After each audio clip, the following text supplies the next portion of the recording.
lagi sekolah, anaknya nggak ada, dicari, ternyata dia di sini, di bawah kolong ranjang. Dede sekolah dong, Dek.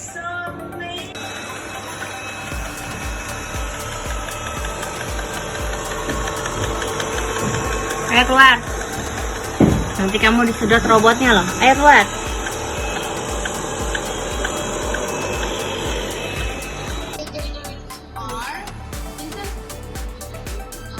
Dek, jangan.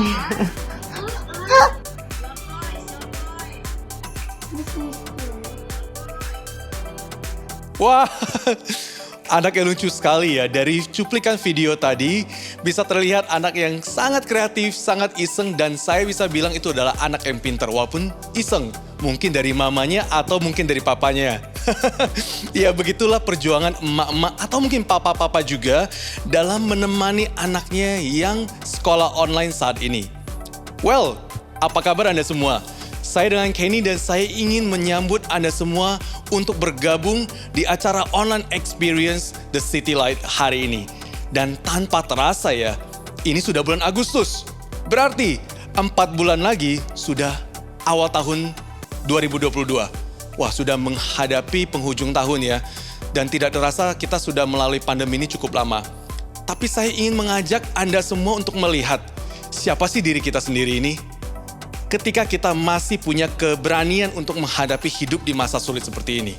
Dan faktanya ternyata saya dan Anda adalah orang yang sangat tangguh. Kita orang yang kuat dan kita orang yang tidak mudah menyerah. Appreciate banget bagi kita semua yang sudah percaya Tuhan dalam kondisi dan situasi apapun dan terus berpegang teguh kepada Tuhan. Saya dan Anda bisa jadi teman yang saling support dan memiliki friend leadership yang kita hidupi dan kerjakan. Dan tentunya akan menolong untuk lebih baik lagi dalam mengikuti dan percaya kepada Yesus Kristus yang all truth yet all grace. Yesus yang sepenuhnya kebenaran dan juga sepenuhnya anugerah. Nah, minggu lalu kita sudah blak-blakan nih dengan tema perpuluhan. Nah, di minggu depan ini kita akan ada acara blak-blakan lagi nih. Apa kira-kira temanya? Temanya adalah nikah beda agama. Seperti apa pembahasannya? Penasaran nggak? Jadi kalau buat jomblo-jomblo di sana yang masih cari jodoh, atau mungkin jomblo ngenes, atau ya bagi yang sedang mempersiapkan pernikahannya dengan pasangannya, atau bagi yang sudah menikah dengan pasangannya yang berbeda agama. Kalau mau kepo dan ingin tahu, pastikan kita hadir di acara ini yang akan diadakan via Zoom The City Light pada hari Minggu, 8 Agustus jam 7 malam. Nah, di blak-blakan ini nih kita bebas untuk sharing, mau tanya-tanya secara langsung, atau kasih tanggapan, atau mungkin sanggahan. Feel free, just be yourself, karena pastinya dengan cara ini kita akan lebih mempertajam dan menolong kita semua. Nah, sebuah ajakan lagi bagi Anda, di mana The City Light akan mengadakan parenting education dengan tema Jadi Papa Mama bagi Gen Z dan juga Alpha. Wow, menarik banget ya. Dan acara ini akan diadakan di hari Sabtu tanggal 14, 21 dan juga 28 Agustus 2021.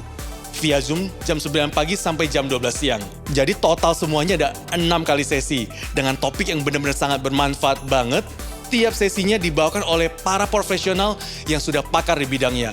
Ada Ibu Deborah Herawati MTH, ada Ibu Debbie Melanie Suseno MTH, dan ada Ibu Edwina Laurita SMTH. Ketiga pembawa topik adalah para konselor lulusan Sekolah Tinggi Teologi Reform Indonesia dan sekarang sedang melayani di Hope Counseling Center, juga di People Helper Ministry Sekolah Tinggi Teologi Reform Indonesia. Tujuan parenting education ini diadakan untuk membantu kita para orang tua untuk mempelajari dan mengerti beberapa aspek yang mendasar ya tentunya dalam menjalankan peran kita dan tanggung jawab kita sebagai orang tua. Jadi saya ingatkan, yuk segera daftar hari ini melalui link di layar Anda, yaitu bit.ly/parentingeducationtcl. Dengan biaya registrasi hanya 303.000 per couple. Saya ulangi, 300.003 per couple, yang tentunya dapat ditransfer melalui account BCA di nomor 20655666123 atas nama GBT City Light Church. Pasti ingat, jadi bukan jangan lupa nih, pasti ingat, batas akhir pendaftaran itu adalah 11 Agustus 2021. Kuotanya cukup terbatas, jadi jangan sampai kelewatan. Nah, untuk informasi lebih lanjutnya, kita dapat menghubungi Saudara Tio dengan WhatsApp 0821 2439 1074. Jadi, ayo kita bangun mindset dengan pola pikir yang benar berdasarkan kebenaran Allah. Gimana nih caranya? Dengerin baik-baik yuk, sermonnya akan dibawakan oleh Bro Jason sebentar lagi. Catat pelajarannya, aplikasikan dalam kehidupan kita di keluarga, di tempat kerja, dan di berbagai area dan tanggung jawab yang Tuhan sudah percayakan kepada kita semua. Pastinya, saya percaya pastinya ada kejutan-kejutan yang bikin kita makin kenal siapa Tuhan yang kita percayai. Melalui apa? Pergumulan, permasalahan, karena itu yang mendekatkan kita dengan Tuhan kita. Namun sebelum itu, Sarah Mukti akan mengajak kita untuk nyanyi bersama dengan lagu berjudul God, I Look to You. Jadi kita pandang kepada Tuhan, kita lihat apa saja sih yang sudah Tuhan kerjakan dan bagaimana pertolongan Tuhan dalam hidup kita. Tentunya Tuhan adalah perisai perlindungan dan juga gunung batu perlindungan kita. Jadi, selamat menikmati The City Light Online Experience hari ini. Bagi yang Kristen maupun non-Kristen, Tuhan Yesus adalah sahabat orang berdosa dan memberkati kita semua. Enjoy and be blessed.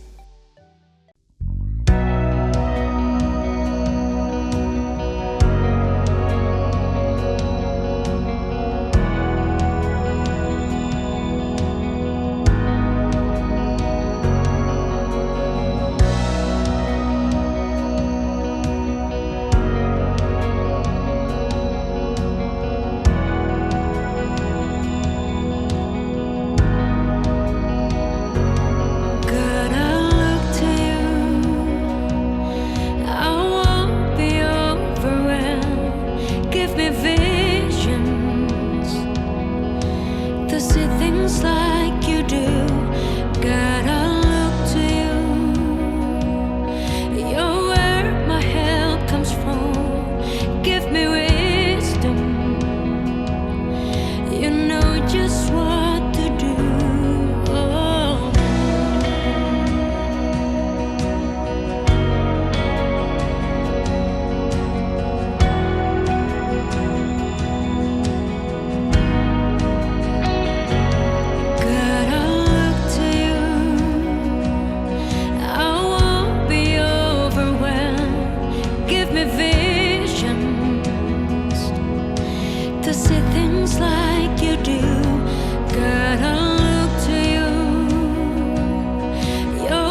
Ketemu lagi di kanal YouTube The City Light, di mana kita semua yang Kristen, yang bukan Kristen, dengan berbagai macam latar belakang kita bersama-sama belajar tentang kehidupan ini dan mengikuti nilai-nilai yang Tuhan Yesus Kristus ajarkan kepada semua orang yang dikasihinya di dunia ini. Sama seperti yang dinyanyikan oleh Sarah tadi, kita semua menatap kepada Tuhan dan selalu memohon penyertaannya, perlindungannya, kekuatannya, serta semua berkat yang Dia mau percayakan kepada kita semua. Nah, saya sering memberkati pernikahan, dan ada satu momen dalam acara pemberkatan pernikahan yang selalu saya nantikan, yaitu pada saat suami istri yang baru diberkati, kemudian menghampiri kedua orang tua mereka, dan kemudian satu-satu mengucapkan terima kasih. Momen pada saat anak-anak itu mengucapkan terima kasih kepada orang tua adalah sebuah moment of great tenderness and intimacy. Bagi Anda yang datang ke ibadah pemberkatan pernikahan, perhatikan baik-baik dan jangan pernah kehilangan momen tersebut. Itu adalah momen yang begitu menyegarkan bagi jiwa orang tua maupun siapapun yang hadir dalam ibadah pemberkatan pernikahan. Tapi ada satu peristiwa yang saya ingat, di mana ada satu pasangan yang baru dinikahkan kemudian menghampiri orang tua mereka untuk mengucapkan terima kasih. Tapi salah satu orang tua itu kemudian gak terima karena tidak didahulukan, dan kemudian marah-marah dan teriak-teriak. Untung hari itu bukan saya yang melakukan pemberkatan pernikahan. Hari itu moment of great tenderness and intimacy hancur, berantakan. Nah, ada satu kisah moment of tenderness and intimacy antara seorang ayah bernama Ishak dan anaknya, anak lakinya bernama Esau, yang dirusak oleh adik dari Esau, Yakub. Diceritakan dalam Kejadian pasal yang ke-27 ayat 30 sampai 38. Ini adalah salah satu teks paling emosional dalam perjanjian lama, dalam kitab sucinya orang Ibrani. Beberapa saat sebelumnya, Ribka, ibu dari dua anak ini, dari Esau dan Yakub, bersekongkol dengan anaknya yang bungsu Yakub untuk mendapatkan berkat Ishak yang sebetulnya ditujukan kepada Esau, anak sulungnya. Esau itu tubuhnya berbulu lebat, Yakub kulitnya halus. Jadi pada saat Esau itu berburu binatang untuk dibawa pulang kepada ayahnya dimasak dan kemudian dia akan menerima berkat, Yakub bersama dengan ibunya kemudian memotong binatang ternak, dimasak oleh ibunya, dan Yakub kemudian menyamar jadi Esau. Dia pakai bulu domba di kedua lengannya dan mendatangi Ishak membawa daging yang sudah dimasak oleh Ribka. Nah, saya nggak perlu jelasin lagi nih. Kok Ishak tidak bisa membedakan bulu domba dengan bulu manusia? Seberbulu-bulunya manusia nih ya, orang nih ya, apa sama dengan bulu domba? Kok Ishak tidak bisa membedakan? Anda cari sendiri informasinya. Kenapa? Tapi singkat cerita, kemudian Yakub mendapatkan berkat dari Ishak yang seharusnya diperuntukkan bagi Esau, dan kemudian dia keluar dari tenda ayahnya. Beberapa jam kemudian Esau pulang, masak daging buruannya, bawa kepada Ishak ayahnya, dan kemudian minta berkat. Nah, Ishak bingung, loh kamu siapa? Loh saya Esau, kan papa yang nyuruh untuk berburu karena papa suka masakan daging buruanku. Dan Ishak saat itu kemudian baru kaget dan sadar bahwa dia sudah ditipu oleh anak bungsunya, yaitu Yakub. Tapi kemudian ini yang terjadi. Sesudah Esau mendengar perkataan ayahnya, meraung-raunglah ia dengan sangat keras dalam kepedihan hatinya, serta berkata kepada ayahnya, berkatilah aku juga ya Bapa, berkatilah aku juga. Nah, Anda dan saya sebagai pembaca, kita bisa merasakan pemandangan papa dan anak ini ditipu, dikecewakan, dirampok dari momen yang seharusnya jadi moment of intimacy. Anak suapin papanya. papa berkatin anaknya. Itu kan pemandangan sebuah momen yang begitu lembut dan begitu intim. Tapi mereka dirampok, dirusak momen tersebut. Nah, respons Esau pertama, dia justru tidak marah. Dia justru tidak berpikir bahwa dia sudah dikhianati dan kemudian kepingin balas dendam. Tapi respon pertama Esau sederhana sekali. Dia sedih, dia kaget, dia mengalami sakit yang begitu tajam. Dan kemudian dia merengek kepada bapaknya, berkati aku juga dong pak. Tapi Ishak papanya merasa tidak berdaya. Karena dia berkata, apalagi yang berkat aku bisa berikan untuk kamu. Yang terbaik aku sudah berikan tadi untuk orang yang datang menyamar jadi kamu. Tapi lagi-lagi Esau memohon dan menangis dengan suara keras dalam ayat yang ke-38. Minta dia, berkati aku juga dong pak. Nah, Esau ini orang lapangan ini. Dia biasa tinggal di hutan, dia biasa berburu, dia orang keras, dia orang tough. Bukan orang yang gampang nangis.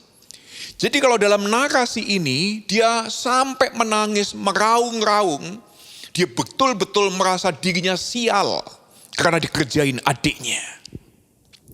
Nah, kalau Anda Kristen, Anda biasanya sangat suka dengan Yakub dan kurang suka dengan kembarannya Yakub yang lebih tua beberapa menit atau beberapa detik, Esau.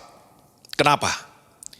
Karena pada saat kedua kembar ini dikandung, ada kalimat yang ditulis oleh penulis kitab Kejadian di mana Tuhan berkata kepada ibu mereka Ribka, yang tua akan melayani adiknya. Kemudian kita berasumsi, oh berarti Esau akan memang jadi hamba bagi adiknya. Plus ada satu pernyataan yang ditulis oleh Nabi Maleaki, di mana ini perkataan Tuhan yang ditangkap oleh Maleaki dan mengatakan, Yakub aku cinta, Esau aku benci. Nah, yang membuat kita Kristen makin suka dengan Yakub dan kurang suka dengan Esau, karena kalimat tadi kemudian diulang oleh Paulus dalam Roma pasal yang ke-9. Di mana Paulus kemudian mengatakan Yakub yang dipilih, Esau tidak dipilih. Nah, tetapi penulis kitab Kejadian mengajak kita para pembacanya melihat wajah Esau yang lain. Penulis kitab Kejadian mengajak kita untuk mengenali wajah Esau yang lain. Berempati dengan wajah Esau yang lain dan melihat kejadian-kejadian dari sudut pandangnya.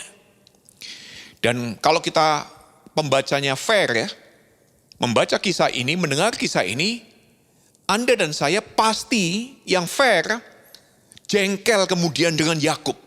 Licik banget ini orang.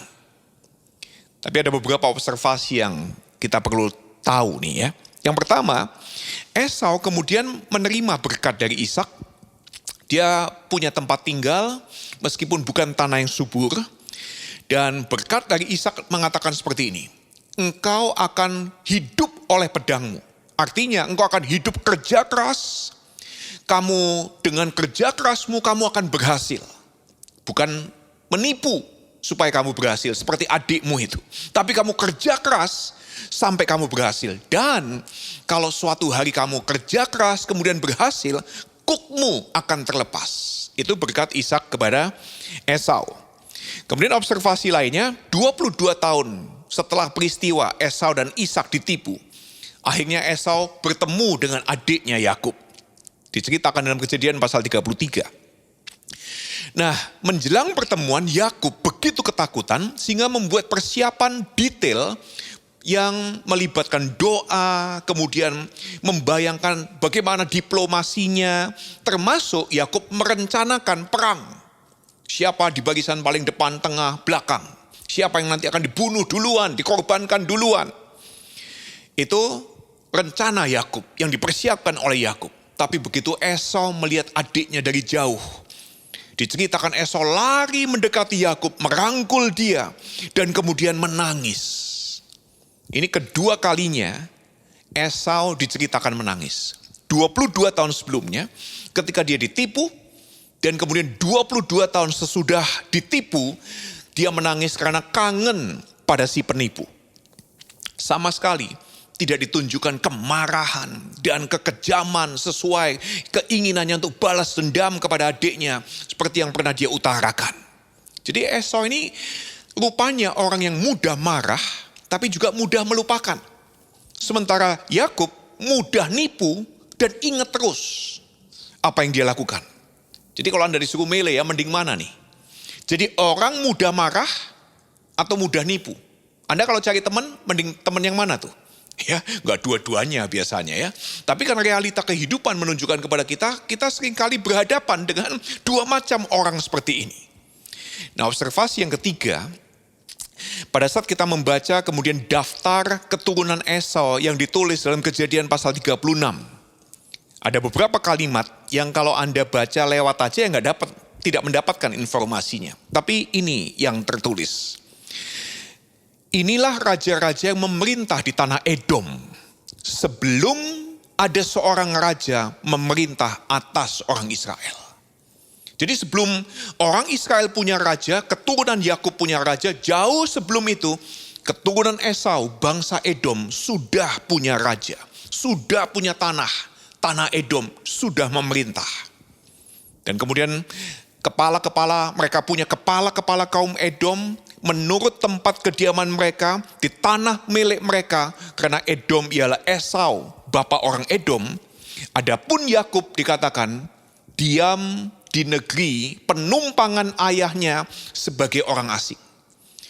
Jadi pada saat Esau dan keturunannya sudah punya wilayah, memerintah dengan bagus sekali. Secara geografis, politis, dia berhasil membangun bangsa yang bagus dengan wilayah kekuasaannya. Ternyata Yakub dan keturunannya masih mengembara jadi orang asing. Jadi Esau kerja keras sesuai dengan berkat Ishak ayahnya.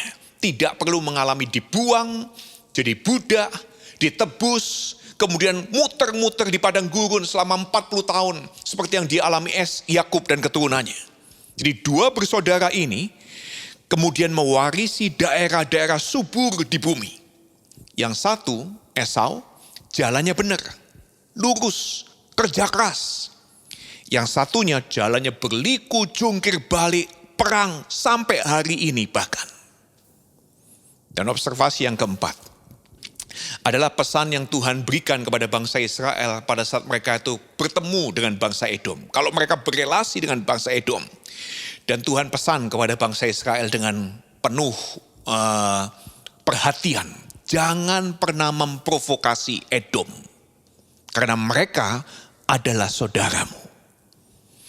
Nah, jadi ada 2 atau 3 take away yang kita bisa pelajarin dari kisah ini. Yang pertama, kasih itu memilih. Yang tidak dipilih tidak berarti ditolak. Pada saat Allah yang kasih memilih Yakub dan dalam tanda kutip benci Esau, apa artinya? Artinya ini, Yakub dipilih untuk memulai pekerjaan Tuhan, membangun umat Tuhan, membangun imamat yang rajani. Yakub dipilih untuk membangun umat Tuhan. Esau nggak dipilih untuk membangun umat Tuhan. Tetapi Esau dipilih jadi kakak bagi Yakub yang melayani Yakub untuk membangun umat Tuhan. Peran Esau adalah sebagai kakak yang berkorban, yang rela nggak sekolah, yang rela kerja keras untuk bisa membiayai adiknya sekolah sampai lulus, bahkan berhasil jadi orang yang penting, orang yang besar. Itu pilihan Tuhan bagi Esau. Dia bahkan pada saat masih dikandung ibunya kan sudah diprediksi. Yang satu akan lebih kuat dari yang lain. Yang tua akan melayani adiknya. Nah, kita berpikir ya, yang lebih kuat adalah Yakub selama ini. Tapi Anda pikir dong, yang lebih kuat itu yang melayani atau yang dilayani? Yang melayani adalah orang yang lebih kuat. Yang dilayani adalah orang yang lebih lemah. Anda masuk ke rumah sakit. Yang melayani Anda yang lebih sehat, yang lebih kuat. Anda yang dilayani adalah orang yang lebih lemah. Nah, kalau kemudian Anda tanya, lah kalau begitu bagaimana dengan kalimat tadi? Yang Tuhan mengatakan melalui Maleakhi, aku cinta Yakub, aku benci Esau. Nah, Maleakhi pasal yang pertama ayat 2-3 itu menunjukkan sebuah peristiwa khusus dalam sejarah Edom dan Israel yang dicatat oleh Amos 1 ayat 11. Di mana bangsa Edom saat itu mengejar saudara-saudaranya dengan pedang. Di momen peristiwa itulah Esau dibenci Tuhan. Karena apa?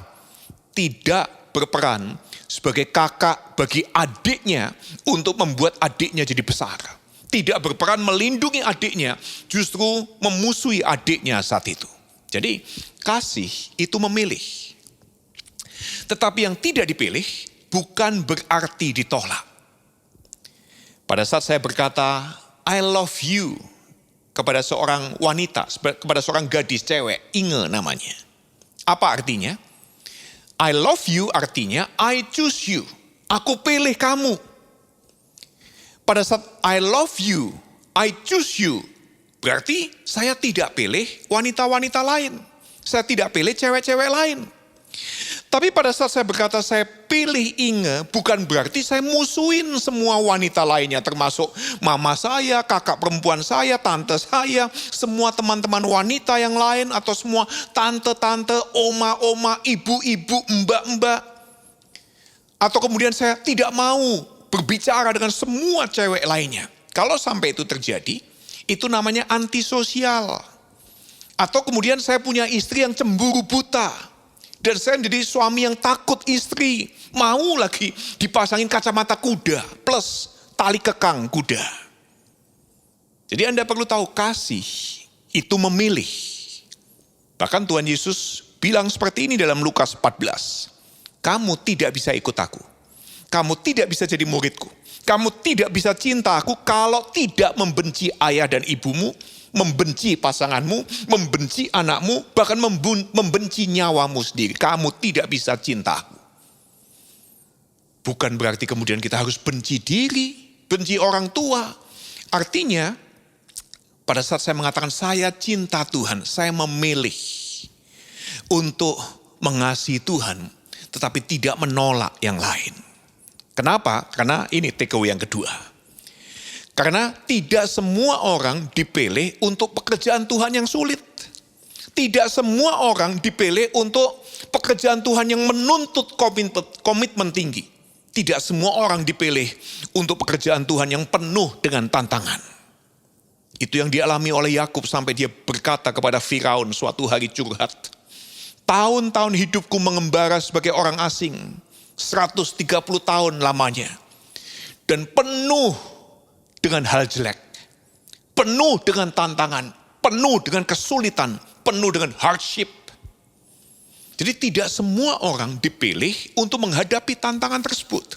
Tetapi semua orang precious bagi Tuhan, berharga bagi Tuhan. Tiap orang dengan virtues-nya, dengan nilai-nilai kebajikannya, dengan talentanya, dengan karunia-nya, punya tempat dan peran di hadapan Tuhan. Jadi tidak semua orang dipilih jadi pendeta. Tapi yang bukan pendeta, bukan berarti ditolak oleh Tuhan. Karena apa? Yang tidak dipilih jadi pendeta, Anda dipilih jadi businessman, jadi politician, jadi artis, jadi musisi, jadi DJ, jadi make up artist, jadi fashion designer, jadi stylist. Ada yang dipilih jadi arkeolog, jadi guru, atau juga jadi kritikus, dan lain-lain.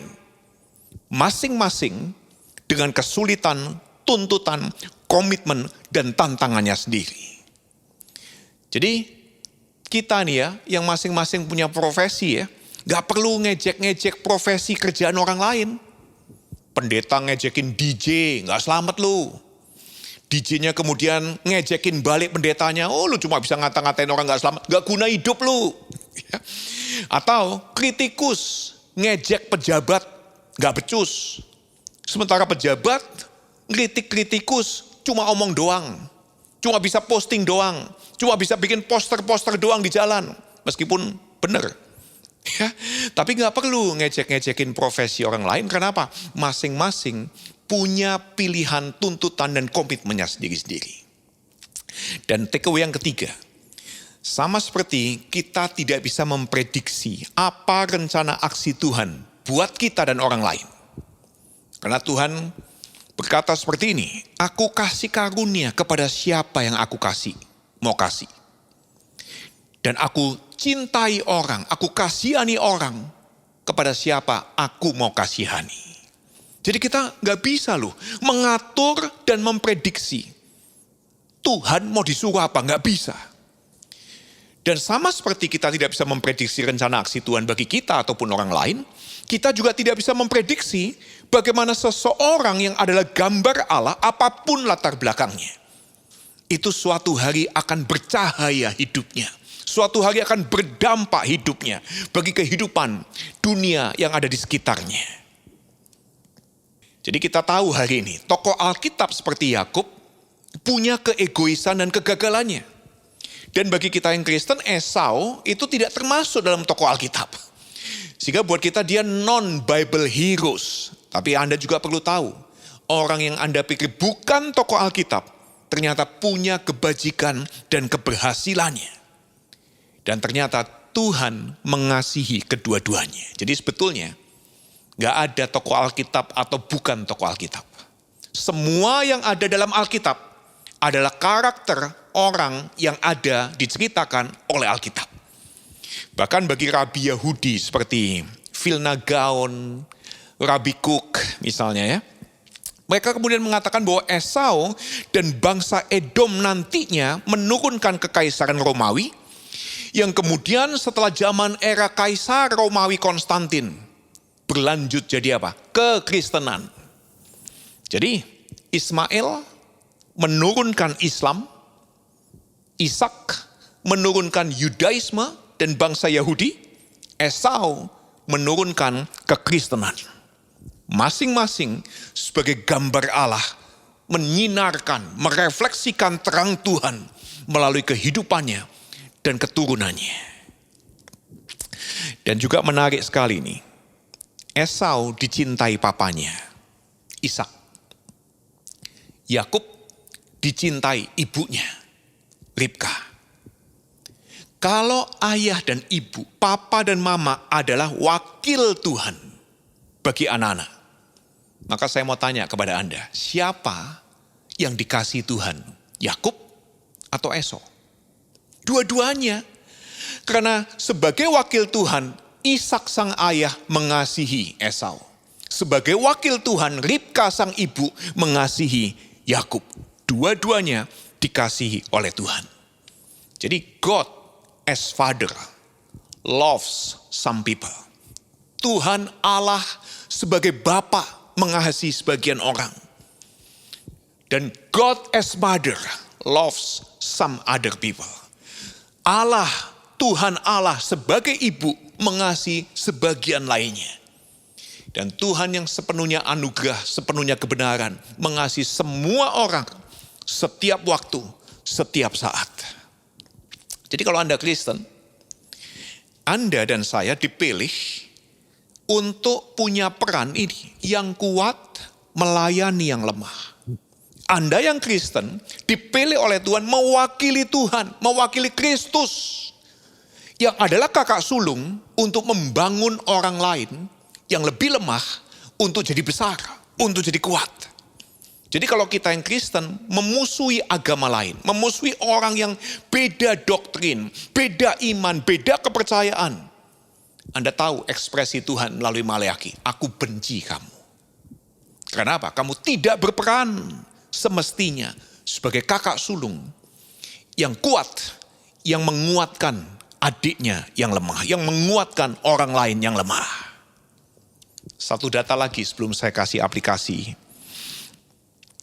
Esau yang menurunkan Kristen, pada saat papa mamanya itu tidak suka dengan dua orang istrinya yang berasal dari orang Het.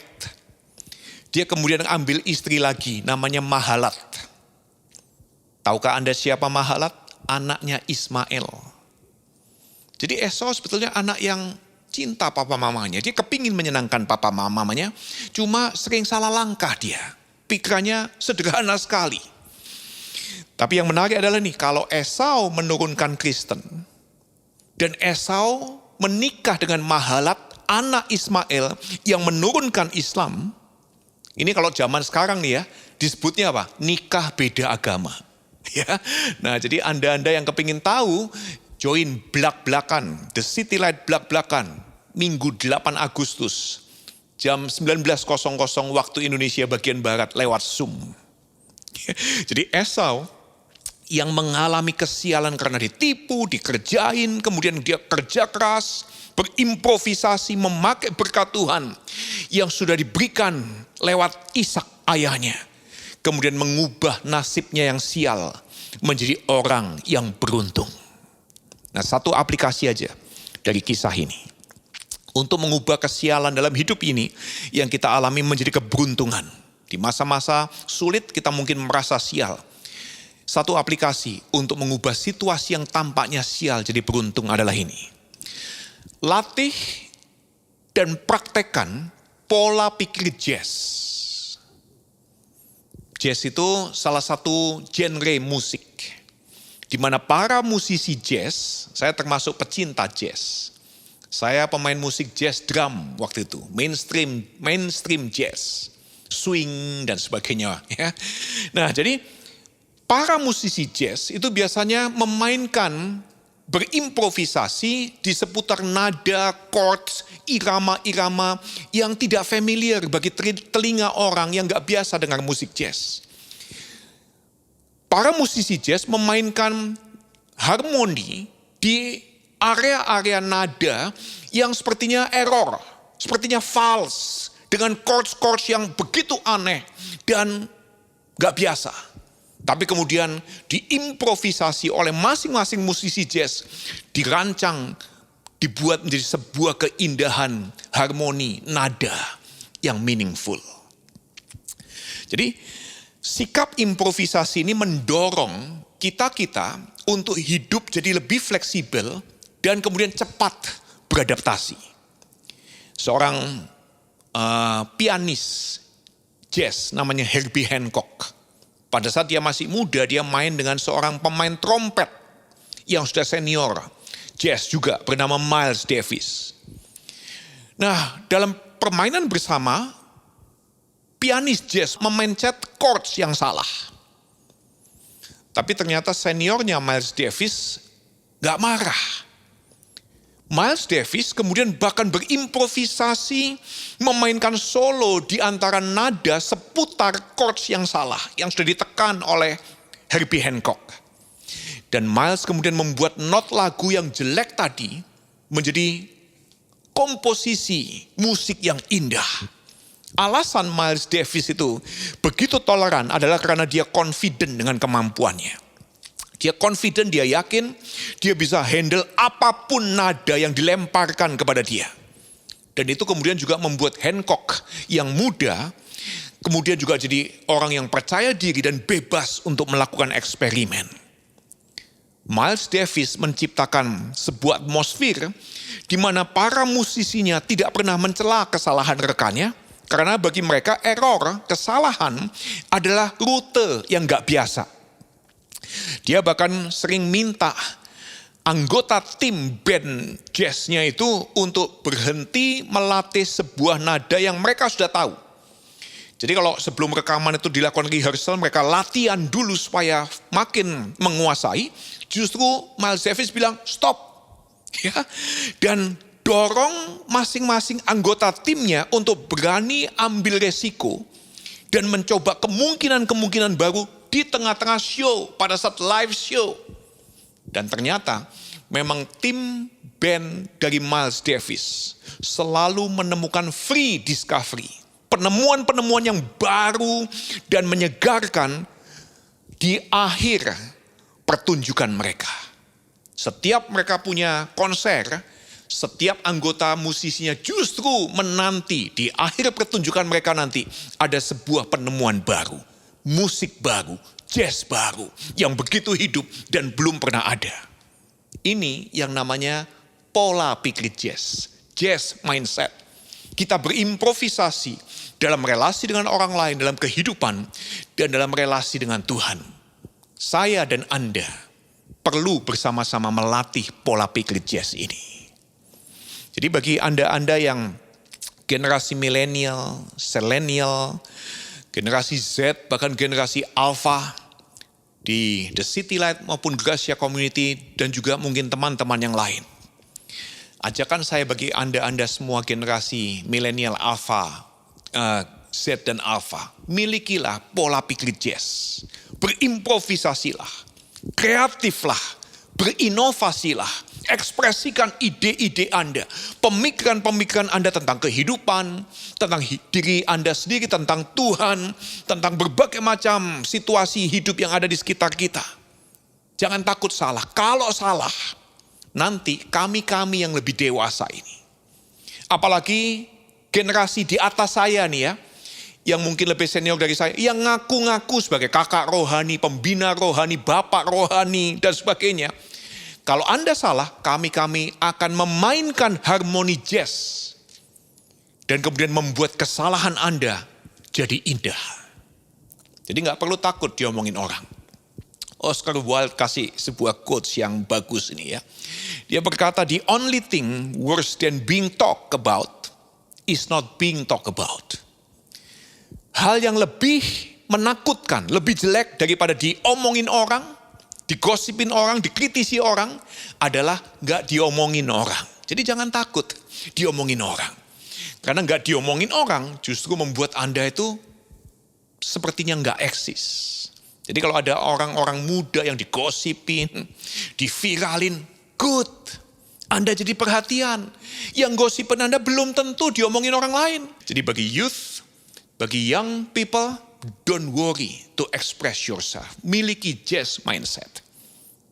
Dan terakhir bagi para orang tua. Anak-anak kita hanya bisa mengenal relasi dengan Tuhan melalui relasi dengan orang tua.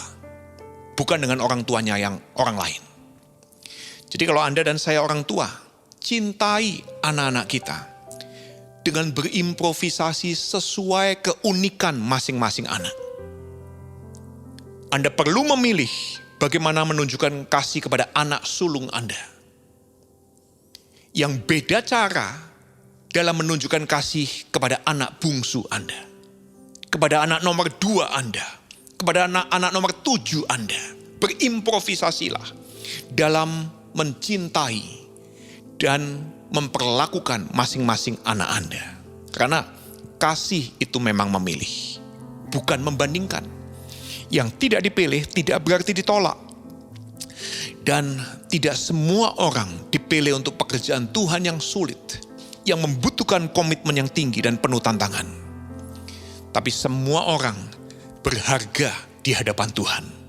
Dan sama seperti kita tidak bisa memprediksi apa rencana aksi Tuhan bagi kita dan orang lain, kita juga tidak bisa memprediksi bagaimana seseorang yang adalah gambar dan rupa Allah suatu hari akan punya kehidupan yang berdampak bagi orang lain. Jadi minggu ini saya ajak kita semua dengerin lagu jazz.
Banyak sekali orang-orang yang kita kenal yang ada dalam dunia jazz. Anda bisa menikmatinya dan kemudian mulai melihat, oh ternyata ini bagaimana mengubah hal yang jelek, kesialan, error jadi sesuatu yang baik, jadi keberuntungan. Mari kita berdoa bersama. Tuhan, kami berterima kasih untuk berkat Tuhan bagi setiap kami, orang yang dipilih maupun yang tidak ditolak oleh Tuhan. Kami semua punya peran masing-masing dalam kehidupan ini sebagai orang tua, sebagai anak, sebagai businessman, sebagai politikus, sebagai orang yang memiliki toko, orang yang bekerja di bank, orang yang kemudian terlibat dalam dunia saham, dalam dunia investasi keuangan, maupun kami-kami yang juga terlibat dalam dunia sosial, dalam politik, dan juga dalam lingkungan di mana kami juga mengentaskan kemiskinan, juga membela hak asasi manusia. Setiap kami punya peran masing-masing di hadapan Tuhan, dan setiap kami adalah orang yang berharga bagi Tuhan. Tolonglah kami semua, supaya kami juga saling menghargai dan saling menghormati, dan kemudian bekerja sama, berkolaborasi untuk membuat kerajaan Tuhan di dunia ini. Nilai-nilai kerajaan Tuhan di dunia ini boleh dialami oleh setiap orang, termasuk kami-kami semua, dan juga orang-orang yang di sekitar kami. Tuhan memberkati semua persembahan yang diberikan untuk pekerjaan Tuhan.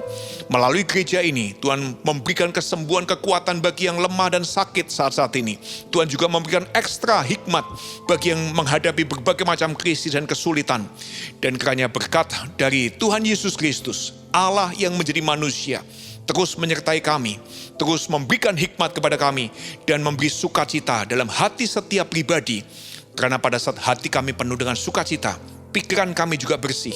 Semua ide-ide yang kreatif dan inovatif kemudian muncul.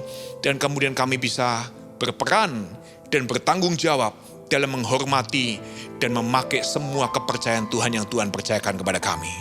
Tuhan Yesus mendengar doa kami. Di dalam nama Tuhan Yesus Kristus Juru Selamat kami sudah berdoa. Amin. Tuhan berkati kita semua. Ketemu lagi di episode yang lain.